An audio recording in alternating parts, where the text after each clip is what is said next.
ਮੇਰੇ ਬਹੁਤ ਹੀ ਪਿਆਰੇ ਵਿਦਿਆਰਥੀਓ, ਮੇਰੇ ਵੱਲੋਂ ਤੁਹਾਨੂੰ ਸਾਰਿਆਂ ਨੂੰ ਸਤਿ ਸ਼੍ਰੀ ਅਕਾਲ।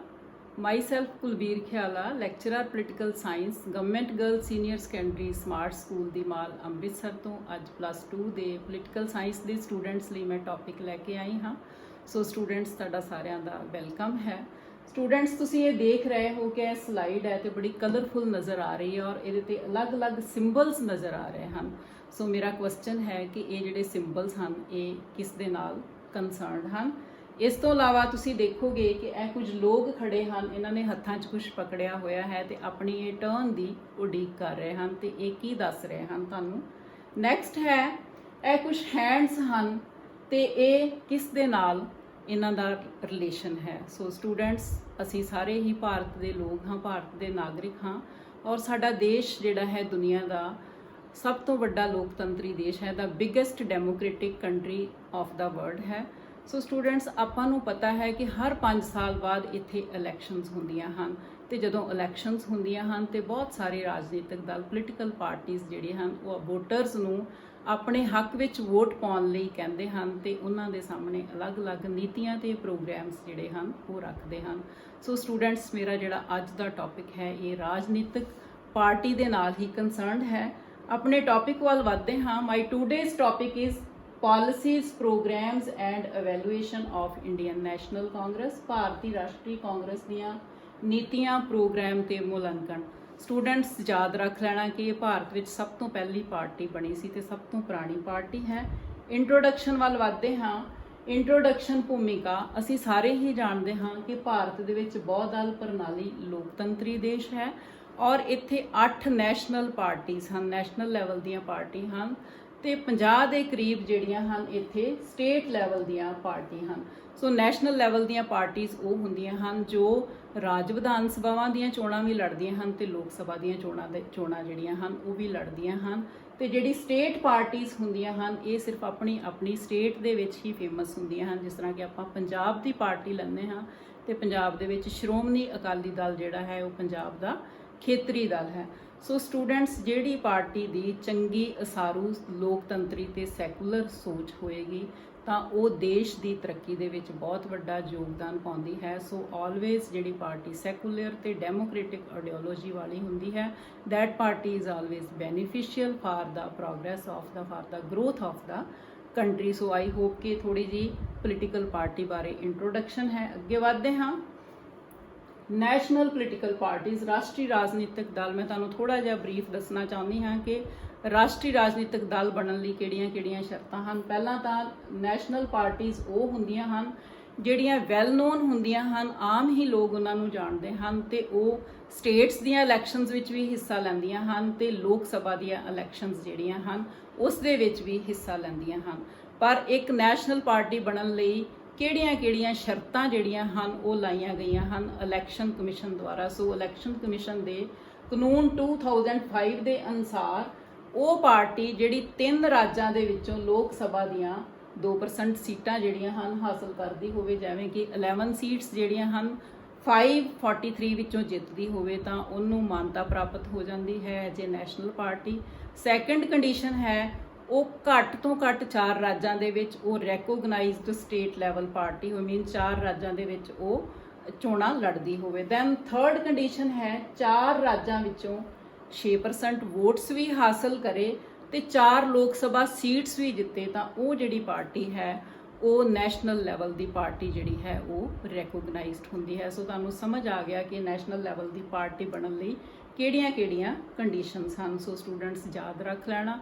ਪਲੀਜ਼ ਆਪਣਾ ਕਾਪੀ ਪੈਨ ਨਾਲ ਰੱਖ ਲੈਣਾ ਤੇ ਨਾਲ-ਨਾਲ ਨੋਟ ਵੀ ਕਰ ਲੈਣਾ। ਸਟੂਡੈਂਟਸ, ਹੁਣ ਮੈਂ ਤੁਹਾਨੂੰ ਇੰਟਰੋਡਿਊਸ ਕਰਾਉਣਾ ਚਾਹੁੰਦੀ ਹਾਂ ਨੈਸ਼ਨਲ ਪੋਲੀਟੀਕਲ ਪਾਰਟੀਜ਼, ਰਾਸ਼ਟਰੀ ਰਾਜਨੀਤਿਕ ਦਲ ਜਿਹੜੇ ਹਨ ਭਾਰਤ ਵਿੱਚ ਕਿਹੜੇ-ਕਿਹੜੇ ਹਨ ਔਰ ਇਹਦੇ ਨਾਲ ਹੀ ਤੁਹਾਨੂੰ ਜਿਹੜਾ ਸਲਾਈਡ ਦੇ ਉੱਤੇ ਪਹਿਲੇ ਸਿੰਬਲਸ ਦਿਖਾਏ ਗਏ ਹਨ ਉਹ ਵੀ ਆਨਸਰਸ ਮਿਲ ਜਾਣਗੇ। ਸੋ ਫਸਟ ਹੈ the oldest one is Indian National Congress ਤੇ ਇਸ ਦਾ ਸਿੰਬਲ ਹੈ ਹੈਂਡ ਬਣਿਆ ਹੋਇਆ ਹੈ। Then Bharatiya Janata party lotus flower ਹੈ। Then communist party of India, Bharatiya communist party, ਇਹਦਾ ਹੈ ਕਣਕ ਦਾ ਸਿੱਕਾ ਤੇ ਆ ਨਾਲ ਦਾਤਰੀ ਹੈ। Then communist party of India ਮਾਰਕਸਵਾਦੀ, ਇਹਦਾ ਕੀ ਹੈ ਹੈਮਰ, ਦਾਤਰੀ ਹਥੌੜਾ ਤੇ ਨਾਲ ਸਟਾਰ ਹੈ। ਬਹੁਜਨ ਸਮਾਜ ਪਾਰਟੀ ਦਾ ਇਲੈਕਸ਼ਨ ਸਿੰਬਲ ਹੈ ਐਲੀਫੈਂਟ, ਹਾਥੀ। ਦੈਨ ਨੈਸ਼ਨਲ ਕਾਂਗਰਸ ਪਾਰਟੀ, ਰਾਸ਼ਟਰਵਾਦੀ ਕਾਂਗਰਸ ਪਾਰਟੀ ਦਾ ਹੈ ਸਾਹਮਣੇ ਤੁਸੀਂ ਦੇਖ ਰਹੇ ਹੋ ਘੜੀ, ਐਂਡ ਤ੍ਰਿਣਮੂਲ ਕਾਂਗਰਸ ਦਾ ਹੈ ਘਾਹ ਦੇ ਵਿੱਚ ਇਹ ਫਲਾਵਰ ਹੈ। ਇਸ ਤੋਂ ਇਲਾਵਾ ਨੈਸ਼ਨਲ ਪੀਪਲਸ ਪਾਰਟੀ ਵੀ 2013 ਦੇ ਵਿੱਚ ਜਿਹੜੀ ਸੀ ਉਹ ਵੀ ਨੈਸ਼ਨਲ ਪਾਰਟੀ ਬਣੀ। ਸੋ ਸਟੂਡੈਂਟਸ, ਇਹ ਸਾਡੇ ਰਾਸ਼ਟਰੀ ਰਾਜਨੀਤਿਕ ਦਲ ਹਨ। ਅੱਗੇ ਵਧਦੇ ਹਾਂ। ਸਾਡਾ ਅੱਜ ਦਾ ਫੋਕਸ ਕੀ ਹੈ? Indian National Congress. So Congress party ਦਾ ਜਿਹੜਾ ਇਲੈਕਸ਼ਨ ਸਿੰਬਲ ਕੀ ਹੈ? ਉਹ ਹੱਥ ਹੈ, ਤੇ ਇਸ ਦਾ ਫਲੈਗ ਕਿਹੜਾ ਹੈ? ਫਲੈਗ ਦੇ ਵਿੱਚ 3 ਕਲਰ ਦਾ ਫਲੈਗ ਹੈ ਤੇ ਇਹਦੇ ਵਿੱਚ ਆ ਹੱਥ ਬਣਿਆ ਹੋਇਆ ਹੈ। ਸੋ ਨਾਓ ਸਟੂਡੈਂਟਸ, ਅੱਗੇ ਵਧਦੇ ਹਾਂ। Origin of Congress party. Congress party ਕਦੋਂ ਐਸਟੈਬਲਿਸ਼ ਹੋਈ, ਹੁਣ ਅਸੀਂ ਇਸ ਦੇ ਬਾਰੇ ਜਾਣਾਂਗੇ। ਫਸਟ ਹੈ ਕਾਂਗਰਸ ਪਾਰਟੀ ਦੀ ਸਥਾਪਨਾ 28 ਦਸੰਬਰ 1885 ਨੂੰ ਹੋਈ। ਕਿਸ ਨੇ ਕੀਤੀ? ਅੰਗਰੇਜ਼ ਅਧਿਕਾਰੀ ਏਓ ਹਿਊਮ। ਏਓ ਹਿਊਮ ਇਹਦੇ ਸੰਸਥਾਪਕ ਹਨ, ਇਹਦੇ ਫਾਊਂਡਰ ਹਨ। ਦੈਨ ਕਿਹੜੇ ਸਥਾਨ ਤੇ ਹੋਈ ਸੀ? ਬੰਬੇ ਵਿਖੇ ਇਸ ਦੀ ਸਥਾਪਨਾ ਹੋਈ ਹੈ। ਔਰ ਇਹਦਾ ਇਤਿਹਾਸ ਵੀ ਯਾਦ ਰੱਖ ਲੈਣਾ ਕਿ ਜਦੋਂ 1947 ਵਿੱਚ ਦੇਸ਼ ਆਜ਼ਾਦ ਹੋਇਆ ਤੇ 1947 ਤੋਂ ਲੱਗ ਕੇ 1977 ਤੱਕ ਇਹ ਕੇਂਦਰ ਦੇ ਵਿੱਚ ਸੱਤਾ ਦੇ ਵਿੱਚ ਸ਼ਾਸਨ ਮੀਨਸ ਕਰਦੀ ਰਹੀ, ਤੇ 1967 ਤੱਕ ਇਹ ਭਾਰਤ ਦੀਆਂ ਜਿਹੜੀਆਂ ਸਟੇਟਸ ਹਨ ਉਹਨਾਂ ਦੇ ਵਿੱਚ ਵੀ ਇਸ ਦਾ ਸ਼ਾਸਨ ਜਿਹੜਾ ਹੈ ਉਹ ਰਿਹਾ। ਔਰ ਸਾਡੇ ਦੇਸ਼ ਦੇ ਪਹਿਲੇ ਪ੍ਰਧਾਨ ਮੰਤਰੀ ਸ਼੍ਰੀ ਪੰਡਿਤ ਜਵਾਹਰ ਲਾਲ ਜੀ ਨਹਿਰੂ ਹਨ, ਜੋ ਕਿ ਕਾਂਗਰਸ ਪਾਰਟੀ ਦੇ ਨਾਲ ਸੰਬੰਧਿਤ ਹਨ। ਸੋ ਆਈ ਹੋਪ ਕਿ ਬੱਚਿਓ ਇਹ 'ਚੋਂ ਤੁਹਾਨੂੰ ਆਬਜੈਕਟਿਵ ਟਾਈਪ ਕੁਐਸਚਨ ਜਾ ਸਕਦੇ ਹਨ ਕਿ ਪਾਰਟੀ ਦਾ ਓਰੀਜਨ ਕਦੋਂ ਹੋਇਆ, ਪਾਰਟੀ ਸਭ ਤੋਂ ਪੁਰਾਣੀ ਹੈ ਸਾਡੇ ਦੇਸ਼ ਵਿੱਚ, ਕਿਸ ਨੇ ਕੀਤਾ? ਏਓ ਹਿਊਮ ਨੇ। ਤੇ ਕਿੱਥੇ ਇਹਦੀ ਪਹਿਲੀ ਬੈਠਕ ਹੋਈ? ਬੰਬੇ ਦੇ ਵਿੱਚ। ਔਰ 1947 ਤੋਂ 1977 ਤੱਕ ਇਹ ਸੱਤਾ ਦੇ ਵਿੱਚ ਰਹੀ। ਅੱਗੇ ਵਧਦੇ ਹਾਂ। ਹੁਣ ਮੈਂ ਤੁਹਾਨੂੰ ਇਸ ਦਾ ਰੂਲਿੰਗ ਹਿਸਟਰੀ ਜਿਹੜੀ ਹੈ ਬੱਚਿਓ ਉਸ ਤੇ ਫੋਕਸ ਕਰਨਾ ਚਾਹੁੰਦੀ ਹਾਂ। Ruling history of Congress party, Congress ਦੇ ਸ਼ਾਸਨ ਦਾ ਇਤਿਹਾਸ ਕੀ ਹੈ?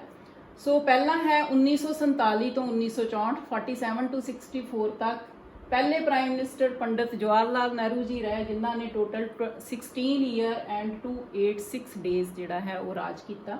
ਉਹਨਾਂ ਦੀ ਡੈਥ ਹੋਈ 64 ਦੇ ਵਿੱਚ, ਤੇ 64 to 66 ਤੱਕ ਲਾਲ ਬਹਾਦਰ ਸ਼ਾਸਤਰੀ ਜੀ ਸਾਡੇ ਦੇਸ਼ ਦੇ ਕਾਂਗਰਸ ਦੇ ਨਾਲ ਕੰਸਰਨ ਪਾਰਟੀ ਨਾਲ ਪ੍ਰਾਈਮ ਮਿਨਿਸਟਰ ਬਣੇ। ਦੈਨ 66 to 1977 ਤੱਕ ਸ਼੍ਰੀਮਤੀ ਇੰਦਰਾ ਗਾਂਧੀ ਜੀ, ਜੋ ਕਿ ਪੰਡਿਤ ਜਵਾਹਰ ਲਾਲ ਨਹਿਰੂ ਜੀ ਦੀ ਬੇਟੀ ਹੈ, ਉਹਨਾਂ ਨੇ 11 ਸਾਲ ਤੇ 59 ਡੇਜ਼ ਉਹਨਾਂ ਨੇ ਰਾਜ ਕੀਤਾ। ਅਗੇਨ 77 ਤੋਂ 80 ਤੱਕ ਦਾ ਗੈਪ ਹੈ। ਸੋ ਇੱਥੇ ਕਾਂਗਰਸ ਪਾਰਟੀ ਜਿਹੜੀ ਉਹ ਸ਼ਾਸਨ ਵਿੱਚ ਨਹੀਂ ਹੈ। ਫਿਰ ਇਹ 80 ਤੋਂ 84 ਵਿੱਚ ਫਿਰ ਇੰਨੀ ਸ਼ਾਸਨ ਜਿਹੜਾ ਹੈ ਇਸ ਦੇ ਕੰਟਰੋਲ 'ਚ ਆਇਆ, ਤੇ ਸ਼੍ਰੀਮਤੀ ਇੰਦਰਾ ਗਾਂਧੀ ਦੁਬਾਰਾ ਸਾਡੇ ਦੇਸ਼ ਦੇ ਪ੍ਰਧਾਨ ਮੰਤਰੀ ਬਣੇ।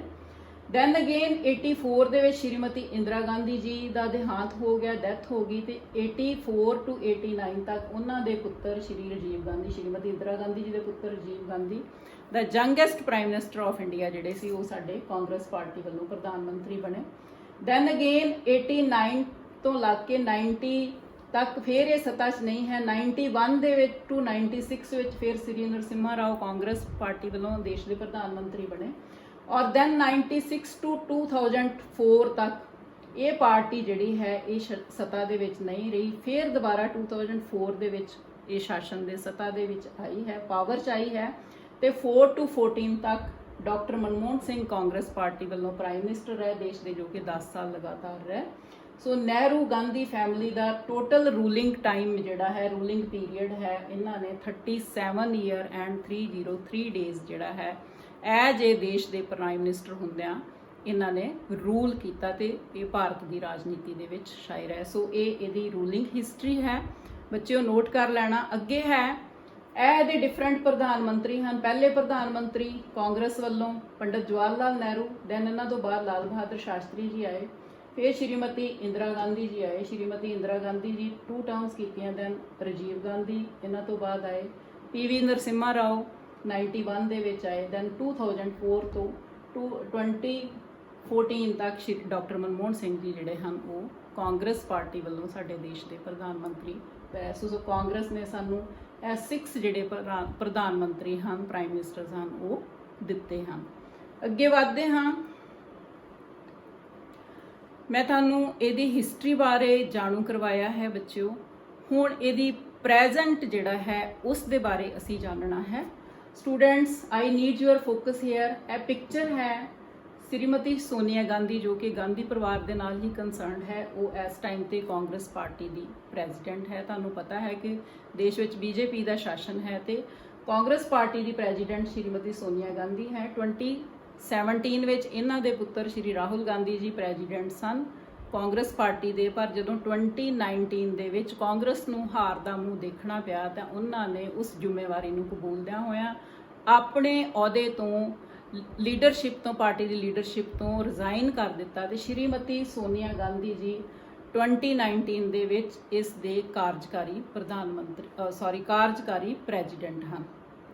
सो इस टाइम ते देखती हाँ कि कांग्रेस जिहड़ी है बच्चों वो ओल्डेस्ट पोलिटिकल पार्टी है और it contributed a lot in the freedom struggle of India. पर हुण इस दी आपां प्रेजेंट जिहड़ी सिचुएशन है उस दे बारे जाणांगे कि इहदा किहड़ी स्टेट दे विच इस वेले राज चल रहा है, किहड़ी स्टेट विच इह पावर है। So Congress rule in states, Punjab दे विच कांग्रेस पार्टी का रूल है, कैप्टन अमरिंदर सिंह साडे चीफ मिनिस्टर हैं। राजस्थान दे विच इसका रूल है, छत्तीसगढ़ दे विच कांग्रेस पार्टी का रूल है, पांडेचेरी जो यूनियन टैरेटरी है इत्थे भी कांग्रेस पार्टी पावर है। दैन महाराष्ट्र ते झारखंड दे विच इहदा अलायंस है, गठबंधन है। महाराष्ट्र दे विच शिव सेना नाल रल के राज कर रही है तो झारखंड दे विच झारखंड मुक्ति मोर्चा जो उत्थों की स्टेट पार्टी है उसके नाल मिल के राज कर रही है। सो जिहड़ी पार्टी का इन्ना रिच इतिहास रहा इस टाइम पे वो भारत के सिर्फ इन्हां थावां दे उत्ते ही इसका जिहड़ी रूल है वो चल रहा है। सो स्टूडेंट्स ये याद रख लेना। अगे वधदे हाँ। Now students I need your focus hear. तुसी स्टूडेंट्स सोचते होगे कि पोलिटिकल पार्टीज़ जिहड़ियां हन तुहाडे सिलेबस का हिस्सा हन तो ये क्यों है। इसका कारण ये है कि तुसी कल नूं देश का भविख हो, देश के नागरिक बनना है तो जिहड़ा साडा देश का नागरिक है उहदी बड़ी क्रिटिकल थिंकिंग होनी चाहिए है, बड़ा एनालिटिकल तो लॉजिकल होना चाहिए है कि वो वोट कर रहा है तो वोट किस नूं कर रहा है, उस पार्टी दीयां नीतियां ते प्रोग्राम्स की हैं तो किस करके वोट कर रहा है। सो स्टूडेंट्स ये नाल पोलिटिकल साइंस के स्टूडेंट्स होंदियां होया तुहाडी ये अवेयरनैस दे विच वाधा हुंदा है। सो कांग्रेस पार्टी दीयां पॉलिसीज़ की हैं तो ये प्रोग्राम्स जिहड़े हैं वो की हैं, हुण असीं इस दे बारे डिस्कस करते हाँ। इसका पहला है कांग्रेस पार्टी दीयां नीतियां ते प्रोग्राम दे विच फस्ट है ये आइडियोलॉजिकल बेसिस, विचारात्मक आधार जिहड़ा है ये प्रोग्राम का वो की है। फस्ट है कि ये लोकतंत्र विच विश्वास, faith in democracy. Congress party जिहड़ी है इहदा डेमोक्रेसी दे विच लोकतंत्र च दृढ़ विश्वास है तो क्या इसका दृढ़ विश्वास है और इसका ये कहती है इस सिद्धांत के उत्ते कायम है कि freedom, equality and justice are the pillars of the democracy और शुरू तो ही ये इन्हां दे उत्ते इन्हां सिद्धांतां दे उत्ते कायम रही है। दैन फेथ इन सोशलिज्म, समाजवाद विच विश्वास रखती है। पंडित जवाहर लाल नेहरू जी ने कहा कि जिहड़ियां साडे देश दीयां आर्थिक ते समाजिक समस्यावां हन ये सिर्फ समाजवादी प्रिंसीपल्स के आधार पर ही इन्हां नूं सॉल्व किया जा सकता है। सो इक्वैलिटी नूं एस्टैबलिश करन लई इहदी आइडियोलॉजी जिहड़ी है वो समाजवादी है। दैन ये इकनॉमिक लिबरलिज्म, आर्थिक उदारवाद जिहड़ा है उसनूं ये सपोर्ट कर रही है, इहदी उस आइडियोलॉजी ते बेस्ड है। जदों 1991 विच स्टूडेंट्स प्रधानमंत्री PV नरसिम्हा राव जी आए तो उन्होंने उद्योगों तो जिहड़ी लाइसेंस प्रणाली सी उसनूं खत्म किया ताकि वध तो वध जिहड़ा निवेश है वो प्राइवेट सैक्टर तो होना शुरू हो जाए तो इन्होंने मतलब प्राइवेटाइजेशन जिहड़ा है उसनूं इन्होंने प्रमोट किया है, उसकी पॉलिसी है। फेथ इन सैकुलरिज्म, धर्मनिरपक्षता विच विश्वास है कि all religion equal and there should be no discrimination on the basis of religion, सारे धर्म बराबर हैं। सपोर्ट ऑफ ह्यूमन राइट्स, मनुखी अधिकारां नूं ये सपोर्ट करती है एंड ह्यूमन राइट्स कमिशन जिहड़े हैं वो भी एस्टैबलिश किए गए हैं जिस दे अधीन कोई भी एक्सप्लॉयटेशन होंदी है on the basis of caste, colour और क्रीड तो ह्यूमनस की रखिया लई स्पैशल जिहड़े कदम हैं वो उठाए जाएंगे। सो ह्यूमन सेफ्टी की हामी भरना इसकी विचारधारा दे विच शामिल है। स्टूडेंट्स ये आइडियोलॉजिकल बेसिस हैं इहदियां पॉलिसीज़ ते प्रोग्राम्स दे। Students I need to focus here कि जदों भी पोलिटिकल पार्टीज़ चों क्वेश्चन आता मोस्टली लेंथ ही आता है ਔਰ ਜਾਂ ਇਹ ਪੁੱਛਿਆ ਜਾਂਦਾ ਹੈ ਕਿ ਪਾਰਟੀ ਦਾ ਓਰੀਜਨ ਕਦੋਂ ਹੋਇਆ ਤੇ ਇਸ ਦੀਆਂ ਪਾਲਿਸੀਜ਼ ਤੇ ਪ੍ਰੋਗਰਾਮਸ ਜਿਹੜੇ ਹਨ ਉਹਨਾਂ ਦੇ ਬਾਰੇ ਵਰਣਨ ਕਰੋ। ਔਰ ਕਈ ਵਾਰੀ ਇਹ ਵੀ ਲਿਖਿਆ ਜਾਂਦਾ ਹੈ ਕਿ ਕੋਈ 4 ਪਾਲਿਸੀਜ਼ ਤੇ ਪ੍ਰੋਗਰਾਮਸ ਜਿਹੜੇ ਹਨ ਉਹਨਾਂ ਬਾਰੇ ਵਰਣਨ ਕਰੋ। ਸੋ ਅਸੀਂ ਪਹਿਲਾਂ ਇਹਦੀ ਜਿਹੜੀ ਪਾਲਿਸੀ ਪ੍ਰੋਗਰਾਮ ਹੈ ਉਹਦੇ ਵਿੱਚ ਕੀ ਕੀਤਾ ਹੈ, ਵਿਚਾਰਾਤਮਕ ਆਧਾਰ। ਅੱਗੇ ਵਧਦੇ ਹਾਂ, ਰਾਜ ਪ੍ਰਬੰਧ ਦੇ ਬੁਨਿਆਦੀ ਸਿਧਾਂਤ, basic principals of administration means power ਚ ਆਉਂਦੀ ਹੈ ਤੇ ਬੇਸਿਕ ਪ੍ਰਿੰਸੀਪਲਸ ਕਿਹੜੇ ਹਨ। ਜਦੋਂ 2019 ਦੇ ਵਿੱਚ ਇਲੈਕਸ਼ਨਸ ਹੋਈਆਂ ਤਾਂ ਸਟੂਡੈਂਟਸ ਪਾਰਟੀ ਨੇ ਆਪਣਾ ਮੈਨੀਫੈਸਟੋ, ਇਲੈਕਸ਼ਨ ਮੈਨੀਫੈਸਟੋ, ਚੋਣ ਮਨੋਰਥ ਪੱਤਰ ਲੋਕਾਂ ਦੇ ਸਾਹਮਣੇ ਰੱਖਿਆ, ਜਿਸ ਦੇ ਵਿੱਚ ਉਹਨਾਂ ਨੇ ਇਹ ਜਿਹੜੇ ਬੁਨਿਆਦੀ ਸਿਧਾਂਤ ਹਨ ਇਹ ਲੋਕਾਂ ਦੇ ਸਾਹਮਣੇ, ਵੋਟਰਸ ਦੇ ਸਾਹਮਣੇ ਰੱਖੇ। ਸੋ ਪਹਿਲਾ ਹੈ ਸੋਸ਼ਲ ਹਾਰਮਨੀ, ਸਮਾਜਿਕ ਸਦਭਾਵਨਾ ਵਧਾਈ ਜਾਏਗੀ। ਫੁੱਟ ਪਾਊ ਜਿਹੜੀਆਂ ਨੀਤੀਆਂ ਹਨ ਜਾਂ ਲੋਕ ਹਨ ਉਹਨਾਂ ਨੂੰ ਕੰਟਰੋਲ ਕੀਤਾ ਜਾਏਗਾ ਤਾਂ ਸਮਾਜਿਕ ਸਦਭਾਵਨਾ ਜਿਹੜੀ ਹੈ ਉਸ ਨੂੰ ਫੇਵਰ ਕੀਤਾ ਜਾਏਗਾ। ਦੈਨ ਰੂਰਲ ਡਿਵੈਲਪਮੈਂਟ, ਪੇਂਡੂ ਵਿਕਾਸ ਨੂੰ ਤਰਜੀਹ ਦਿੱਤੀ ਜਾਏਗੀ ਤੇ ਉਸ ਲਈ ਅਲੱਗ-ਅਲੱਗ ਤਰ੍ਹਾਂ ਦੀਆਂ ਜਿਹੜੀਆਂ ਪਲੈਨਿੰਗ ਹੈ ਉਹ ਕੀਤੀ ਜਾਏਗੀ ਤਾਂ ਕਿ ਪਿੰਡਾਂ ਦਾ ਵਿਕਾਸ ਹੋ ਸਕੇ। ਵੂਮੈਨ ਇੰਪਾਵਰਮੈਂਟ, ਇਸਤਰੀ ਸ਼ਕਤੀਕਰਨ ਦੇ ਵਿੱਚ ਬੜਾਵਾ ਕਰਨਾ, ਵੂਮੈਨ ਨੂੰ ਦੀ ਰੱਖਿਆ ਕਰਨੀ, ਉਹਨਾਂ ਦੇ ਰਾਈਟਸ ਵਧਾਉਣੇ, ਜਿਸ ਤਰ੍ਹਾਂ ਕਿ ਇਲੈਕਸ਼ਨ ਮੈਨੀਫੈਸਟੋ ਦੇ ਅਕੋਰਡਿੰਗਲੀ ਇਹਨਾਂ ਨੇ 50% ਤੱਕ ਰਿਜ਼ਰਵੇਸ਼ਨ ਜਿਹੜੀ ਹੈ ਉਹ ਉਸ ਦੀ ਹਾਮੀ ਭਰੀ ਹੈ ਲੋਕ ਸਭਾ ਇਲੈਕਸ਼ਨ ਦੇ ਵਿੱਚ ਤੇ ਸਟੇਟ ਇਲੈਕਸ਼ਨਸ ਦੇ ਵਿੱਚ ਔਰਤਾਂ ਵਾਸਤੇ। ਦੈਨ ਇਕੁਅਲ ਓਪਰਚੁਨਿਟੀ, ਸਮਾਨ ਮੌਕੇ ਦੇਣੇ, ਹਰ ਇੱਕ ਨੂੰ ਤਰੱਕੀ ਵਾਸਤੇ ਸਮਾਨ ਮੌਕੇ ਜਿਹੜੇ ਹਨ ਉਹ ਦਿੱਤੇ ਜਾਣਗੇ। ਇਹ ਇਹਦੀਆਂ ਪ੍ਰੋਗਰਾਮਸ ਤੇ ਪਾਲਿਸੀਜ਼ ਦੇ ਵਿੱਚ ਸ਼ਾਮਲ ਹੈ। ਇੰਪਲੋਇਮੈਂਟ ਫਾਰ ਯੂਥ, ਨੌਜਵਾਨਾਂ ਲਈ ਰੁਜ਼ਗਾਰ ਲਈ ਸਪੈਸ਼ਲ ਤਰਜੀਹ ਦਿੱਤੀ ਜਾਏਗੀ। ਸੋ ਇਹ ਵੀ ਇਹਨਾਂ ਨੇ ਆਪਣੀ ਪਾਲਿਸੀਜ਼ ਤੇ ਪ੍ਰੋਗਰਾਮ ਦਾ ਬੱਚਿਓ ਹਿੱਸਾ ਬਣਾਇਆ। ਸੋ ਇਹ ਕੀ ਹਨ, ਇਹ basic principals of administration. Second point ਹੈ ਕਾਂਗਰਸ ਪਾਰਟੀ ਦੀਆਂ ਪਾਲਿਸੀਜ਼ ਦੇ ਪ੍ਰੋਗਰਾਮ ਦੇ ਅੰਡਰ। ਹੁਣ ਅਸੀਂ ਅੱਗੇ ਵਧਦੇ ਹਾਂ ਬੱਚਿਓ। ਥਰਡ ਹੈ economic policy of the state. Congress party ਦੀ ਆਰਥਿਕ ਨੀਤੀ ਕੀ ਹੈ ਬੱਚਿਓ, ਇਸ ਦੇ ਬਾਰੇ ਹੁਣ ਆਪਾਂ ਡਿਸਕਸ ਕਰਨਾ ਹੈ। ਫਸਟ ਹੈ ਪਾਲਿਸੀਜ਼ ਰਿਗਾਰਡਿੰਗ ਐਗਰੀਕਲਚਰ, ਖੇਤੀ ਸੰਬੰਧੀ ਪਾਲਿਸੀ ਕੀ ਬਣਾਈ ਹੈ। ਖੇਤੀ ਸੰਬੰਧੀ ਨੀਤੀ ਤਹਿਤ ਪਿੰਡਾਂ ਦੇ ਵਿੱਚ ਗ੍ਰਾਮੀਣ ਬੈਂਕਸ ਖੋਲ੍ਹੇ ਜਾਣਗੇ, ਪਿੰਡਾਂ 'ਚ ਗੋਦਾਮ ਖੋਲ੍ਹੇ ਜਾਣਗੇ। ਜਿਹੜੇ ਛੋਟੇ ਕਿਸਾਨ ਹਨ ਉਹਨਾਂ ਨੂੰ ਮਤਲਬ ਸਸਤਾ ਵਿਆਜ ਦਰਾਂ ਦੇ ਉੱਤੇ ਜਿਹੜਾ ਕਰਜ਼ਾ ਹੈ ਉਹ ਦਿੱਤਾ ਜਾਏਗਾ। ਸੋ ਇਸ ਤੋਂ ਇਲਾਵਾ ਫਸਲਾਂ ਤੇ ਪਸ਼ੂਆਂ ਦਾ ਜਿਹੜਾ ਬੀਮਾ ਉਹ ਕੀਤਾ ਜਾਏਗਾ ਔਰ ਜਿਹੜੇ ਕਿਸਾਨ ਹਨ ਉਹਨਾਂ ਦੀਆਂ ਫਸਲਾਂ ਦੀ ਜਿਹੜੀ ਕੀਮਤ ਹੈ ਉਸ ਨੂੰ ਵੀ ਠੀਕ ਕੀਤਾ ਜਾਏਗਾ। ਔਰ ਇਸ ਤੋਂ ਇਲਾਵਾ ਜਿਹੜੀ ਖੇਤੀਬਾੜੀ ਹੈ ਇਹਦੀ ਮਾਡਰਨਾਈਜੇਸ਼ਨ ਕੀਤੀ ਜਾਏਗੀ, ਆਧੁਨਿਕੀਕਰਨ ਜਿਹੜਾ ਹੈ ਕੀਤਾ ਜਾਏਗਾ ਔਰ ਵੱਧ ਤੋਂ ਵੱਧ ਕਿਸਾਨਾਂ ਨੂੰ ਜਿਹੜੀਆਂ ਸਹੂਲਤਾਂ ਹਨ ਉਹ ਦਿੱਤੀਆਂ ਜਾਣਗੀਆਂ। ਸੋ ਇਸ ਨੇ ਆਪਣੀਆਂ ਇਹਦੀ ਖੇਤੀ ਪ੍ਰਤੀ ਆਰਥਿਕ ਨੀਤੀ ਕਾਂਗਰਸ ਪਾਰਟੀ ਦੀ ਇਹ ਹੈ। ਦੈਨ ਇੰਡਸਟਰੀਅਲ ਪਾਲਿਸੀ, ਉਦਯੋਗ ਨੀਤੀ ਤੇ ਕਾਂਗਰਸ ਪਾਰਟੀ ਨੇ, ਮੈਂ ਆਲਰੇਡੀ ਤੁਹਾਨੂੰ ਦੱਸਿਆ ਹੈ ਕਿ ਲਾਇਸੈਂਸ ਰਾਜ ਜਿਹੜਾ ਹੈ ਉਸ ਨੂੰ ਖਤਮ ਕੀਤਾ ਹੈ ਤਾਂ ਕਿ ਵੱਧ ਤੋਂ ਵੱਧ ਇਨਵੈਸਟਰਸ ਜਿਹੜੇ ਹਨ ਆਪਣੀਆਂ ਇਨਵੈਸਟਮੈਂਟ ਕਰਕੇ ਤੇ ਦੇਸ਼ ਦੀ ਤਰੱਕੀ ਦੇ ਵਿੱਚ ਉਹ ਹਿੱਸਾ ਪਾ ਜਾਣ। ਮੀਨਸ ਕਿ ਪਬਲਿਕ ਸੈਕਟਰ ਦੇ ਨਾਲੋਂ ਹੁਣ ਪ੍ਰਾਈਵੇਟਾਈਜੇਸ਼ਨ ਵੱਲ ਇਸ ਦੀ ਜਿਹੜੀ ਇੰਡਸਟਰੀਅਲ ਨੀਤੀ ਹੈ ਉਹ ਕਾਂਗਰਸ ਪਾਰਟੀ ਨੇ ਅਪਣਾਈ ਹੈ। ਥਰਡ ਹੈ more opportunities of employment. Congress party ਦੀਆਂ ਪ੍ਰੋਗਰਾਮਸ ਤੇ ਪਾਲਿਸੀਜ਼ ਦੇ ਵਿੱਚ ਇਹ ਵੀ ਸ਼ਾਮਲ ਹੈ ਕਿ ਵੱਧ ਤੋਂ ਵੱਧ ਇੰਪਲੋਇਮੈਂਟ ਦਿੱਤੀ ਜਾਏ। ਇਸ ਲਈ ਜਦੋਂ ਸ਼੍ਰੀ ਮਨਮੋਹਨ ਸਿੰਘ ਜੀ ਸਾਡੇ ਦੇਸ਼ ਦੇ ਪ੍ਰਧਾਨ ਮੰਤਰੀ ਸੀ ਬੱਚਿਓ ਤਾਂ 2005 ਦੇ ਵਿੱਚ ਪੇਂਡੂ ਰੁਜ਼ਗਾਰ ਗਰੰਟੀ ਬਿੱਲ, ਜਿਸ ਨੂੰ ਇੰਗਲਿਸ਼ ਵਿੱਚ ਨਰੇਗਾ ਯੋਜਨਾ ਵੀ ਕਹਿੰਦੇ ਹਨ, ਉਹ ਪਾਸ ਕੀਤਾ ਗਿਆ, ਜਿਸ ਦੇ ਤਹਿਤ ਹਰ ਗਰੀਬ ਪਰਿਵਾਰ ਦੇ ਇੱਕ ਵਿਅਕਤੀ ਨੂੰ 100 ਦਿਨ ਲਈ ਰੁਜ਼ਗਾਰ ਦੀ ਜਿਹੜੀ ਗਰੰਟੀ ਹੈ ਉਹ ਦਿੱਤੀ ਜਾਏਗੀ। ਇਹ ਤੁਹਾਨੂੰ ਆਬਜੈਕਟਿਵ ਟਾਈਪ ਦੇ ਵਿੱਚ ਵੀ ਕੁਐਸਚਨ ਆਉਂਦਾ ਹੁੰਦਾ ਹੈ ਕਿ ਨਰੇਗਾ ਯੋਜਨਾ ਕੀ ਹੈ। ਦੈਨ ਮਜ਼ਦੂਰਾਂ ਲਈ ਉਚਿਤ ਸਹੂਲਤਾਂ ਦੇਣਾ, ਡਾਕਟਰ ਮੈਡੀਕਲ ਫੈਸਿਲਿਟੀਜ਼ ਦੇਣਾ ਐਂਡ ਮੈਨ ਐਂਡ ਵੂਮੈਨ ਜਿਹੜੇ ਹਨ ਉਹਨਾਂ ਦੀਆਂ ਵੇਜਿਸ ਸੇਮ ਕਰਨਾ, ਉਹਨਾਂ ਦੇ ਵਰਕਿੰਗ ਆਵਰਸ ਜਿਹੜੇ ਹਨ ਉਹ ਸੇਮ ਕਰਨਾ, ਬੰਧੂਆ ਮਜ਼ਦੂਰ ਜਿਹੜੇ ਹਨ ਉਹਨਾਂ ਨੂੰ ਖਤਮ ਕਰਨਾ, ਮੀਨਸ ਕਿ ਲੇਬਰਰ ਐਕਸਪਲੋਇਟੇਸ਼ਨ ਜਿਹੜੀ ਹੈ ਉਸ ਨੂੰ ਖਤਮ ਕਰਨਾ। ਇਹ ਦੀਆਂ ਪਾਲਿਸੀਜ਼ ਤੇ ਪ੍ਰੋਗਰਾਮਸ ਵਿੱਚ ਹੈ।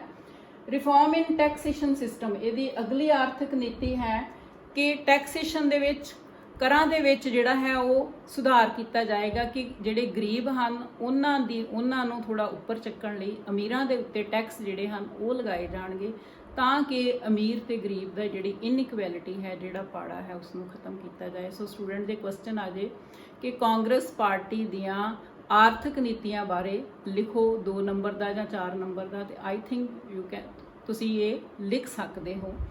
ਸੋ ਅੱਗੇ ਵਧਦੇ ਹਾਂ।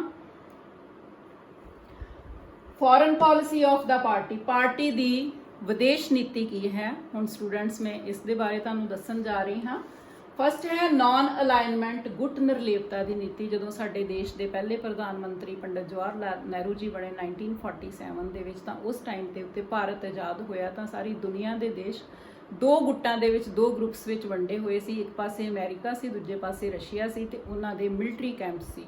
ਪਰ ਪੰਡਿਤ ਜਵਾਹਰ ਲਾਲ ਨਹਿਰੂ ਜੀ ਨੇ ਨਾਨ ਅਲਾਈਨਮੈਂਟ ਜਿਹੜੀ ਗੁੱਟ ਨਿਰਲੇਪਤਾ ਦੀ ਪਾਲਿਸੀ ਹੈ, ਨਾਨ ਅਲਾਈਨਮੈਂਟ ਪਾਲਿਸੀ ਬਣਾਈ, ਜਿਹਦੇ ਤਹਿਤ ਉਹ ਕਿਸੇ ਵੀ ਗਰੁੱਪ ਦੇ ਨਾਲ ਨਹੀਂ ਜੁੜਨਗੇ ਬਲਕਿ ਸਾਰਿਆਂ ਨਾਲ ਫਰੈਂਡਲੀ ਰਿਲੇਸ਼ਨਸ ਰੱਖਣਗੇ, ਜਿਸ ਦੇ ਨਾਲ ਕਿ ਦੇਸ਼ ਦੀ ਤਰੱਕੀ ਹੋ ਸਕੇ। ਸੋ ਪਹਿਲੀ ਹੈ ਇਹਨਾਂ ਦੀ ਪਾਲਿਸੀ ਕੀ ਹੈ ਵਿਦੇਸ਼ ਦੀ, ਨਾਨ ਅਲਾਈਨਮੈਂਟ ਗੁੱਟ ਨਿਰਲੇਪਤਾ ਦੀ ਨੀਤੀ। ਦੈਨ ਇੰਟਰਨੈਸ਼ਨਲ ਕੋਆਪਰੇਸ਼ਨ, ਅੰਤਰਰਾਸ਼ਟਰੀ ਸ਼ਾਂਤੀ ਨੂੰ ਬੜਾਵਾ ਦੇਣਾ ਹੈ। ਫਰੀडम ਆਫ ਸਲੇਵ ਕੰਟਰੀਜ਼, ਜਿਹੜੀਆਂ ਕੰਟਰੀ ਸਲੇਵ ਹਨ, ਕਿਸੇ ਦੂਜੇ ਦੇਸ਼ ਦਾ ਉਹਨਾਂ ਦੇ ਉੱਤੇ ਰਾਜ ਹੈ ਤਾਂ ਉਹਨਾਂ ਦੀ ਆਜ਼ਾਦੀ ਵਾਸਤੇ ਵੱਧ ਤੋਂ ਵੱਧ ਕੰਟਰੀਬਿਊਟ ਕਰਨਾ ਇਸ ਦੀ ਪਾਲਿਸੀ ਦੇ ਤਹਿਤ ਹੈ। ਸੋਲਵਿੰਗ ਇੰਟਰਨੈਸ਼ਨਲ ਡਿਸਪਿਊਟਸ ਪੀਸਫੁਲੀ, ਅੰਤਰਰਾਸ਼ਟਰੀ ਜਿਹੜੇ ਝਗੜੇ ਹਨ, ਡਿਸਪਿਊਟਸ ਹਨ, ਉਹਨਾਂ ਨੂੰ ਆਪਸੀ ਨੈਗੋਸ਼ੀਏਸ਼ਨ ਦੇ ਨਾਲ, ਗੱਲਬਾਤ ਦੇ ਨਾਲ ਹੱਲ ਕਰਨ ਨੂੰ ਪਹਿਲ ਦੇਣੀ। Friendly relations with neighbouring countries, ਗੁਆਂਢੀ ਦੇਸ਼ਾਂ ਦੇ ਨਾਲ ਹਮੇਸ਼ਾ ਹੀ ਵਧੀਆ ਸੰਬੰਧ ਰੱਖਣੇ। ਪਾਕਿਸਤਾਨ, ਸ਼੍ਰੀਲੰਕਾ, ਬੰਗਾਲ, ਭੂਟਾਨ, ਨੇਪਾਲ, ਚਾਈਨਾ, ਇਹਨਾਂ ਸਾਰਿਆਂ ਨਾਲ ਫਰੈਂਡਲੀ ਰਿਲੇਸ਼ਨ ਕਰਨੇ। ਕੋਆਪਰੇਸ਼ਨ ਵਿਦ ਯੂਨਾਈਟਿਡ ਨੇਸ਼ਨ ਜੋ ਕਿ ਵਰਲਡ ਪੀਸ ਲਈ ਆਰਗੇਨਾਈਜੇਸ਼ਨ ਹੈ, ਉਹਨਾਂ ਹਰ ਤਰ੍ਹਾਂ ਦੇ ਨਾਲ ਕੋਆਪਰੇਟ ਕਰਨਾ ਤਾਂ ਕਿ ਇੰਟਰਨੈਸ਼ਨਲ ਜਿਹੜੀ ਪੀਸ ਹੈ ਉਹ ਹਮੇਸ਼ਾ ਹੀ ਡਿਵੈਲਪ ਹੋਵੇ ਤੇ ਮੇਨਟੇਨਡ ਰਵੇ। ਸੋ ਇਹ ਕੀ ਹੈ, ਕੁਐਸਚਨ ਕੀ ਆਉਂਦਾ ਹੈ ਕਿ ਕਾਂਗਰਸ ਪਾਰਟੀ ਦੀ ਵਿਦੇਸ਼ ਨੀਤੀ ਬਾਰੇ ਬਿਆਨ ਕਰੋ। ਸੋ ਇਹ ਕਾਂਗਰਸ ਪਾਰਟੀ ਦੀ ਬੱਚਿਓ ਵਿਦੇਸ਼ ਨੀਤੀ ਹੈ। ਤੁਹਾਨੂੰ 2 ਜਾਂ 4 ਨੰਬਰ ਦਾ ਕੁਐਸਚਨ ਪੁੱਛਿਆ ਵੀ ਜਾ ਸਕਦਾ ਹੈ। Then protection of interest of schedule caste, tribes, backward classes, ਅਨੁਸੂਚਿਤ ਜਾਤੀਆਂ, ਪਛੜੇ ਵਰਗਾਂ ਦੇ ਹਿੱਤਾਂ ਦੀ ਰੱਖਿਆ। ਇਹ ਪਾਲਿਸੀ ਕੀ ਹੈ ਕਾਂਗਰਸ ਦੀ, ਇਸ ਦੇ ਬਾਰੇ ਬੱਚਿਓ ਆਪਾਂ ਡਿਸਕਸ ਕਰਦੇ ਹਾਂ। ਫਸਟ ਹੈ ਕਿ ਅਨੁਸੂਚਿਤ ਜਾਤੀਆਂ ਤੇ ਜਨਜਾਤੀਆਂ ਨੂੰ ਸਹੂਲਤਾਂ ਦਿੱਤੀਆਂ ਜਾਣਗੀਆਂ, to provide facilities to schedule caste and schedule tribes. Then to fix the reservation in jobs and election for the schedule caste ਤੇ ਸ਼ਡਿਊਲ ਟ੍ਰਾਈਬਸ, ਮੀਨਸ ਕਿ ਅਨੁਸੂਚਿਤ ਜਾਤੀਆਂ ਤੇ ਜਨਜਾਤੀਆਂ ਦਾ ਰਾਖਵਾਂਕਰਨ ਕਰਨਾ ਨੌਕਰੀਆਂ ਦੇ ਵਿੱਚ ਵੀ ਤੇ ਚੋਣਾਂ ਦੇ ਵਿੱਚ ਵੀ। Maintain separate identity of primitive tribes, ਜਿਹੜੇ ਇਹ ਕਬੀਲੇ ਹਨ, ਆਦਿ ਕਬੀਲੇ ਹਨ, ਇਹਨਾਂ ਦਾ ਵੱਖਰਾਪਨ ਜਿਹੜਾ ਹੈ ਉਸ ਨੂੰ ਵੀ ਕਾਇਮ ਕੀਤਾ ਜਾਏਗਾ। ਸੋ ਇਹ ਕਾਂਗਰਸ ਪਾਰਟੀ ਦੀ, ਇੰਡੀਅਨ ਨੈਸ਼ਨਲ ਕਾਂਗਰਸ ਦੀ ਅਨੁਸੂਚਿਤ ਜਾਤੀਆਂ, ਜਨਜਾਤੀਆਂ ਤੇ ਕਬੀਲਿਆਂ ਲਈ ਨੀਤੀ ਹੈ। ਸੋ ਸਟੂਡੈਂਟਸ, ਇੱਥੇ ਵੀ ਕੁਐਸਚਨ ਆ ਸਕਦਾ ਹੈ ਕਿ ਕਾਂਗਰਸ ਦੀ ਅਨੁਸੂਚਿਤ ਜਾਤੀਆਂ ਲਈ ਕੀ ਨੀਤੀ ਹੈ, ਤੇ ਤੁਸੀਂ ਲਿਖ ਸਕਦੇ ਹੋ। ਅੱਗੇ ਵਧਦੇ ਹਾਂ। Protection of the interest of the minorities, ਘੱਟ ਗਿਣਤੀਆਂ ਦੇ ਹਿੱਤਾਂ ਦੀ ਰੱਖਿਆ ਕਰਨਾ। ਰੈਕੋਗਨੀਸ਼ਨ ਆਫ ਮਿਨੋਰਿਟੀ ਕਮਿਸ਼ਨ, ਘੱਟ ਗਿਣਤੀ ਆਯੋਗ ਨੂੰ ਮਾਨਤਾ ਦੇਣਾ। ਸਟੂਡੈਂਟਸ, ਘੱਟ ਗਿਣਤੀ ਉਹ ਹੁੰਦੇ ਹਨ ਜਿਨ੍ਹਾਂ ਦੀ ਪਾਪੂਲੇਸ਼ਨ ਬਹੁਤ ਘੱਟ ਹੈ, ਜਿਸ ਤਰ੍ਹਾਂ ਸਿੱਖ ਹੈ, ਮੁਸਲਮ, ਬੋਧੀ, ਜੈਨੀ, ਇਹ ਸਾਡੇ ਦੇਸ਼ ਵਿੱਚ ਘੱਟ ਗਿਣਤੀ ਜਨਸੰਖਿਆ ਹੈ, ਇਹਨਾਂ ਦੀ ਘੱਟ ਗਿਣਤੀਆਂ ਮਿਨੋਰਿਟੀਜ਼ ਦੇ ਵਿੱਚ ਆਉਂਦੇ ਹਨ। ਸੋ ਇਹਨਾਂ ਲਈ ਕਮਿਸ਼ਨ ਜਿਹੜਾ ਹੈ ਉਸ ਨੂੰ ਮਾਨਤਾ ਦੇਣੀ ਹੈ। ਫੇਵਰਸ ਲੀਗਲ ਪ੍ਰੋਟੈਕਸ਼ਨ ਮਿਨੋਰਿਟੀਜ਼ ਦੀ, ਮਤਲਬ ਇਹ ਪੂਰੀ ਇੰਡੀਪੈਂਡੈਂਟ ਤੇ ਸੇਫ ਰਹਿ ਸਕਣ, ਇਹਨਾਂ ਨੂੰ ਕਾਨੂੰਨੀ ਸੁਰੱਖਿਆ ਦੇਣੀ ਹੈ। Reservation of seats in jobs, ਨੌਕਰੀਆਂ ਦੇ ਵਿੱਚ ਇਹਨਾਂ ਦੀ ਰੈਜ਼ਰਵੇਸ਼ਨ ਜਾਂ ਉਚਿਤ ਸਥਾਨ ਦੇਣਾ ਹੈ। Maintain the character of Aligarh university, Aligarh university ਦਾ ਜਿਹੜਾ ਮੁਸਲਿਮ ਸਰੂਪ ਹੈ ਉਸ ਨੂੰ ਇਹ ਕਾਇਮ ਰੱਖਣ ਤੇ ਦ੍ਰਿੜ ਹੈ, ਇਸ ਦੀ ਇਹ ਪਾਲਿਸੀ ਹੈ। And no interference in the personal laws of minorities, ਤੇ ਜਿਹੜੀਆਂ ਘੱਟ ਗਿਣਤੀਆਂ ਦੇ ਜੋ ਵੀ ਪਰਸਨਲ ਕਾਨੂੰਨ ਹੈ ਉਸ ਦੇ ਵਿੱਚ ਇਹ ਕਾਂਗਰਸ ਪਾਰਟੀ ਕੋਈ ਦਖਲਅੰਦਾਜ਼ੀ ਨਹੀਂ ਕਰੇਗੀ। ਸੋ ਇਹ ਕਾਂਗਰਸ ਪਾਰਟੀ ਦੀਆਂ ਮਿਨੋਰਿਟੀਜ਼ ਲਈ ਪਾਲਿਸੀਜ਼ ਤੇ ਪ੍ਰੋਗਰਾਮ ਹਨ। ਆਈ ਹੋਪ ਕਿ ਬੱਚਿਓ ਤੁਹਾਨੂੰ ਸਮਝ ਆ ਗਿਆ ਹੋਵੇਗਾ। ਅੱਗੇ ਵਧਦੇ ਹਾਂ। Nuclear policy of the party ਦੀ ਪਰਮਾਣੂ ਨੀਤੀ ਕੀ ਹੈ, ਇਸ ਦੇ ਬਾਰੇ ਆਪਾਂ ਜਾਣਦੇ ਹਾਂ। ਸੋ ਸਟੂਡੈਂਟਸ, ਪਰਮਾਣੂ ਸ਼ਕਤੀ ਦਾ ਪ੍ਰਯੋਗ ਹਮੇਸ਼ਾ ਹੀ ਸ਼ਾਂਤੀ ਸਥਾਪਨਾ ਤੇ ਵਿਕਾਸ ਕਾਰਜਾਂ ਲਈ ਕੀਤਾ ਜਾਂਦਾ ਹੈ। ਇਸ ਤੇ ਪਾਰਟੀ ਦ੍ਰਿੜ ਹੈ। ਜਦੋਂ ਡਾਕਟਰ ਮਨਮੋਹਨ ਸਿੰਘ ਜੀ 2008 ਵਿੱਚ ਸਾਡੇ ਪ੍ਰਾਈਮ ਮਿਨਿਸਟਰ ਹਨ ਤਾਂ ਉਹਨਾਂ ਨੇ USA ਦੇ ਨਾਲ ਇੱਕ ਸੰਧੀ ਕੀਤੀ ਸੀ, ਜਿਸ ਦੇ ਅਧੀਨ ਉਸ ਸੰਧੀ ਦੇ ਤਹਿਤ ਉਹਦਾ ਰਿਜ਼ਲਟ ਇਹ ਸੀ ਕਿ ਸਾਡੇ ਤੇ ਜਿਹੜੀਆਂ 34 ਸਾਲਾਂ ਤੋਂ ਸਾਡੇ ਭਾਰਤ ਦੇਸ਼ ਤੇ ਪਾਬੰਦੀਆਂ ਲੱਗੀਆਂ ਹੋਈਆਂ ਸਨ ਪਰਮਾਣੂ ਨੀਤੀ ਨੂੰ ਲੈ ਕੇ, ਉਹ ਸਾਰੀਆਂ ਹਟਾ ਲਈਆਂ ਗਈਆਂ ਸਨ। ਸੋ ਇਸ ਤਰ੍ਹਾਂ ਜਿਹੜੇ ਪਰਮਾਣੂ ਊਰਜਾ ਦੇ ਜਿਹੜੇ ਸਪਲਾਇਰ ਦੇਸ਼ ਹਨ, ਫਰਾਂਸ, ਰੂਸ, ਕੈਨੇਡਾ, ਅਮਰੀਕਾ, ਜਾਪਾਨ ਆਦਿ ਦੇ ਨਾਲ ਭਾਰਤ ਨੇ ਫਿਰ ਪਰਮਾਣੂ ਸੰਧੀਆਂ ਜਿਹੜੀਆਂ ਕੀਤੀਆਂ ਹਨ। ਤੇ ਕਾਂਗਰਸ ਪਾਰਟੀ ਦੀ ਪਰਮਾਣੂ ਊਰਜਾ ਸੰਬੰਧੀ ਇਹ ਨੀਤੀ ਹੈ ਕਿ nuclear power production will always be used for to establish peace and for the development of the country. So question ਆਉਂਦਾ ਹੈ ਕਿ ਕਾਂਗਰਸ ਪਾਰਟੀ ਦੀ ਪਰਮਾਣੂ ਨੀਤੀ ਕੀ ਹੈ। ਸਟੂਡੈਂਟਸ ਤੁਸੀਂ ਲਿਖ ਸਕਦੇ ਹੋ। ਆਈ ਹੋਪ ਕਿ ਤੁਹਾਨੂੰ ਸਮਝ ਆ ਗਿਆ ਹੋਵੇਗਾ। ਅੱਗੇ ਵਧਦੇ ਹਾਂ। ਮਿਸਲੇਨੀਅਸ ਪਾਲਿਸੀਜ਼ ਐਂਡ ਪ੍ਰੋਗਰਾਮ, ਫੁਟਕਲ ਨੀਤੀਆਂ ਤੇ programme.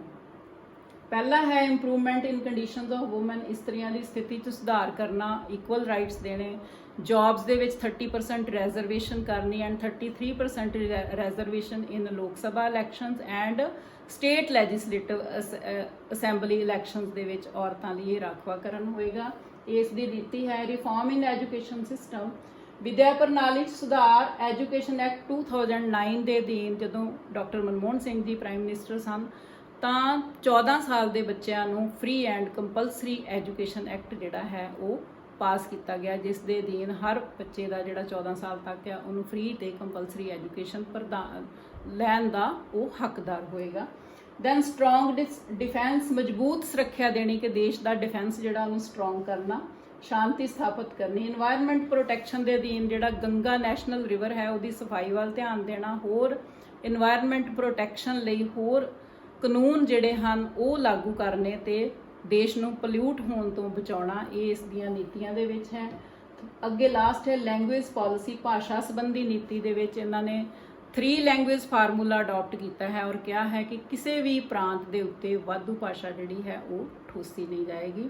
So these are the miscellaneous policies of the Congress party. I hope ਕਿ ਬੱਚਿਓ ਤੁਹਾਨੂੰ ਸਮਝ ਆ ਗਿਆ ਹੋਵੇਗਾ। ਹੁਣ ਮੈਂ ਤੁਹਾਨੂੰ ਪਾਰਟੀ ਦੀ ਪਰਫਾਰਮੈਂਸ ਬਾਰੇ ਦੱਸਣਾ ਚਾਹੁੰਦੀ ਹਾਂ। ਲੋਕ ਸਭਾ ਇਲੈਕਸ਼ਨਸ ਦੇ ਵਿੱਚ ਮੈਂ 4 ਲੋਕ ਸਭਾ ਇਲੈਕਸ਼ਨਸ ਲਈਆਂ ਹਨ ਸਟੂਡੈਂਟਸ 2004 to 2019 ਤੱਕ। 14 ਲੋਕ ਸਭਾ ਦੇ ਵਿੱਚ ਕਾਂਗਰਸ ਪਾਰਟੀ ਦੀ ਕਾਰਗੁਜ਼ਾਰੀ ਕੀ ਹੈ ਕਿ 25.69 ਵੋਟਸ ਇਹਨੇ ਲਈਆਂ ਹਨ ਤੇ 145 ਸੀਟਸ ਜਿੱਤ ਕੇ ਯੂਪੀਏ ਗਵਰਨਮੈਂਟ, ਜਿਹਦੇ ਵਿੱਚ ਕਿ ਡਾਕਟਰ ਮਨਮੋਹਨ ਸਿੰਘ ਪ੍ਰਧਾਨ ਮੰਤਰੀ ਰਹੇ ਬਾਕੀ ਪਾਰਟੀਆਂ ਦੇ ਗਠਬੰਧਨ ਦੇ ਨਾਲ। 15 ਲੋਕ ਸਭਾ ਦੇ ਵਿੱਚ 28.55% ਵੋਟਸ ਲਈਆਂ ਟੋਟਲ ਤੇ 206 ਸੀਟਸ ਇਹਨੇ ਵਿਨ ਕੀਤੀਆਂ ਹਨ। ਅਗੇਨ ਯੂਨਾਈਟਿਡ ਪ੍ਰੋਗਰੈਸਿਵ ਅਲਾਈਅੰਸ ਦੇ ਨਾਲ ਡਾਕਟਰ ਮਨਮੋਹਨ ਸਿੰਘ ਇਸ ਦੇ ਕਾਂਗਰਸ ਪਾਰਟੀ ਵੱਲੋਂ ਪ੍ਰਧਾਨ ਮੰਤਰੀ ਰਹੇ ਹਨ। ਦੈਨ 16 ਲੋਕ ਸਭਾ 2014 ਦੇ ਵਿੱਚ ਸਿਰਫ ਇਹ ਕਾਰਗੁਜ਼ਾਰੀ ਹੈ 19.55% ਵੋਟਸ ਹਨ ਐਂਡ 44 ਸੀਟਸ ਇਹਨੇ ਜਿੱਤੀਆਂ ਹਨ, ਜੋ ਕਿ ਕਾਫੀ ਪੂਅਰ ਪਰਫਾਰਮੈਂਸ ਹੈ। 17 ਲੋਕ ਸਭਾ ਇਲੈਕਸ਼ਨ 2019 ਦੇ ਵਿੱਚ ਹੋਈ, ਫਿਰ ਵੋਟ ਜਿਹੜਾ ਹੈ ਵੋਟ ਪਰਸੈਂਟੇਜ ਆਈ ਹੈ ਆਲਮੋਸਟ 16 ਜਿੰਨੀ ਹੈ ਔਰ 52 ਸੀਟਸ ਇਸਨੇ ਵਨ ਕੀਤੀਆਂ ਹਨ। ਸੋ ਜਿਹੜੀਆਂ 16 ਤੇ 17 ਦੇ ਵਿੱਚ ਜਿਹੜੀ ਕਾਂਗਰਸ ਪਾਰਟੀ ਦੀ ਪਰਫਾਰਮੈਂਸ ਹੈ ਉਹ ਬਹੁਤ ਵਧੀਆ ਨਹੀਂ ਰਹੀ ਹੈ। ਹੁਣ ਅਸੀਂ ਇਸ ਨੂੰ ਇਵੈਲੂਏਟ ਕਰਦੇ ਹਾਂ ਕਿ ਜਿਸ ਪਾਰਟੀ ਦਾ 1947 ਤੋਂ 1977 ਤੱਕ ਇੰਨਾ ਰਿਚ ਇਤਿਹਾਸ ਰਿਹਾ ਹੋਵੇ, ਉਹ ਹਮੇਸ਼ਾ ਹੀ ਦੇਸ਼ ਦੇ ਸ਼ਾਸਨ ਦੇ ਉੱਤੇ ਕਾਬਜ਼ ਰਹੀ ਹੋਵੇ, ਸੱਤਾ ਦੇ ਵਿੱਚ ਰਹੀ ਹੋਵੇ ਔਰ 67 ਤੱਕ ਇਹ ਸਟੇਟਸ ਦੇ ਵਿੱਚ ਵੀ ਇਹਦੀ ਗਵਰਨਮੈਂਟ ਹੋਵੇ। ਬਟ ਐਟ ਪ੍ਰੈਜ਼ੈਂਟ ਇਹਦੀਆਂ 4 ਸਟੇਟਸ ਵਿੱਚ ਫੁੱਲ ਫਲੈਜਡ ਗਵਰਨਮੈਂਟ ਹੈ, ਪਾਵਰ ਵਿੱਚ ਹੈ। ਤੇ ਇਹਦੇ ਕਾਰਨ ਕੀ ਹਨ ਔਰ 2 ਵਾਰੀ 16 ਤੇ 17 ਲੋਕ ਸਭਾ ਜਿਹੜੀਆਂ ਹਨ ਉਸ ਦੇ ਵਿੱਚ ਵੀ ਇਸ ਦੀ ਪਰਫਾਰਮੈਂਸ ਜਿਹੜੀ ਹੈ ਉਹ ਬਹੁਤ ਵਧੀਆ ਨਹੀਂ ਹੈ, ਬਲਕਿ ਕਾਫੀ ਮਾੜੀ ਹੈ। ਸੋ ਸਟੂਡੈਂਟਸ ਇਹਦੇ ਵਾਸਤੇ ਹੁਣ ਇਹਨੂੰ ਆਪਣੇ ਵੋਟਰਸ ਲਈ ਫਿਰ ਤੋਂ ਕੌਨਫੀਡੈਂਸ ਜਿਹੜਾ ਹੈ ਉਹ ਜਿੱਤਣਾ ਪਏਗਾ ਔਰ ਇਸ ਨੂੰ ਆਪਣੀ ਲੀਡਰਸ਼ਿਪ ਵੱਲ ਵੀ ਧਿਆਨ ਦੇਣਾ ਪਏਗਾ ਕਿ ਕਿਹੋ ਜਿਹੀ ਲੀਡਰਸ਼ਿਪ ਹੋਣੀ ਚਾਹੀਦੀ ਹੈ ਕਿ ਜਿਹੜੀਆਂ ਕਾਂਗਰਸ ਦੀਆਂ ਜੜ੍ਹਾਂ ਹਨ ਉਹ ਲੋਕਾਂ ਦੇ ਵਿੱਚ ਫਿਰ ਮਜ਼ਬੂਤ ਹੋ ਜਾਣ। ਇਸ ਤੋਂ ਇਲਾਵਾ ਆਪਣੇ ਜਿਹੜੀਆਂ ਕਾਂਗਰਸ ਦੀਆਂ ਪਾਲਿਸੀਜ਼ ਤੇ ਪ੍ਰੋਗਰਾਮਸ ਹਨ ਉਹਨਾਂ ਨੂੰ ਵੀ ਰਿਵਿਊ ਕਰਨਾ ਪਏਗਾ ਕਿ ਵੋਟਰਸ ਦੇ ਇੰਟਰਸਟ ਨੂੰ ਧਿਆਨ ਵਿੱਚ ਰੱਖਦਿਆਂ ਇਹ ਫਿਰ ਤੋਂ ਆਪਣੇ ਆਪ ਨੂੰ ਸਟਰੋਂਗ ਕਰ ਸਕੇ, ਲੋਕਾਂ ਦੇ ਵਿੱਚ ਆਪਣਾ ਜਿਹੜਾ ਫੇਥ ਹੈ ਇਹ ਦੁਬਾਰਾ ਤੋਂ ਡਿਵੈਲਪ ਕਰ ਸਕੇ। ਸੋ ਐਂਡ ਤੇ ਆਪਾਂ ਇਹ ਕਹਿ ਸਕਦੇ ਹਾਂ ਕਿ ਇਸ ਪਾਰਟੀ ਨੂੰ ਹੁਣ ਆਪਣੇ ਆਪ ਨੂੰ ਇੰਟਰੋਸਪੈਕਟ ਕਰਨ ਦੀ ਲੋੜ ਹੈ ਔਰ ਜ਼ਰੂਰੀ ਨਹੀਂ ਕਿ ਗਾਂਧੀ ਫੈਮਿਲੀ ਦਾ ਹਰ ਜਿਹੜਾ ਇੰਡੀਵਿਜੂਅਲ ਹੈ ਉਹ ਬਹੁਤ ਹੀ ਸਟਰੋਂਗ ਲੀਡਰ ਬਣ ਸਕਦਾ ਹੋਵੇ। ਸੋ ਇਹਨੂੰ ਲੀਡਰਸ਼ਿਪ ਵੱਲ ਵੀ ਧਿਆਨ ਦੇਣ ਦੀ ਲੋੜ ਹੈ। ਆਈ ਹੋਪ ਕਿ ਬੱਚਿਓ ਤੁਹਾਨੂੰ ਸਮਝ ਆ ਗਿਆ ਹੋਵੇਗਾ ਔਰ ਇਹਦੇ ਤੇ ਕੁਐਸਚਨ ਆ ਸਕਦਾ ਹੈ ਕਿ ਕਾਂਗਰਸ ਪਾਰਟੀ ਦਾ ਰੀਜ਼ਨ ਕਦੋਂ ਹੋਇਆ ਤੇ ਇਸ ਦੀਆਂ ਪਾਲਿਸੀਜ਼ ਤੇ ਪ੍ਰੋਗਰਾਮਸ ਬਾਰੇ ਵਰਣਨ ਕਰੋ ਜਾਂ ਇਸ ਦੀਆਂ ਕੋਈ 4 ਪਾਲਿਸੀਜ਼ ਤੇ ਪ੍ਰੋਗਰਾਮਸ ਬਾਰੇ ਵਰਣਨ ਕਰੋ। ਬੱਚਿਓ ਆਈ ਹੋਪ ਤੁਸੀਂ ਅੱਛੀ ਤਰ੍ਹਾਂ ਲਿਖ ਸਕਦੇ ਹੋ, ਯਾਦ ਕਰ ਲੈਣਾ ਤੇ ਆਪਣੀ ਥਿੰਕਿੰਗ ਜਿਹੜੀ ਹੈ ਉਸ ਨੂੰ ਵੀ ਡਿਵੈਲਪ ਕਰਨਾ। Thank you very much. Have A nice day.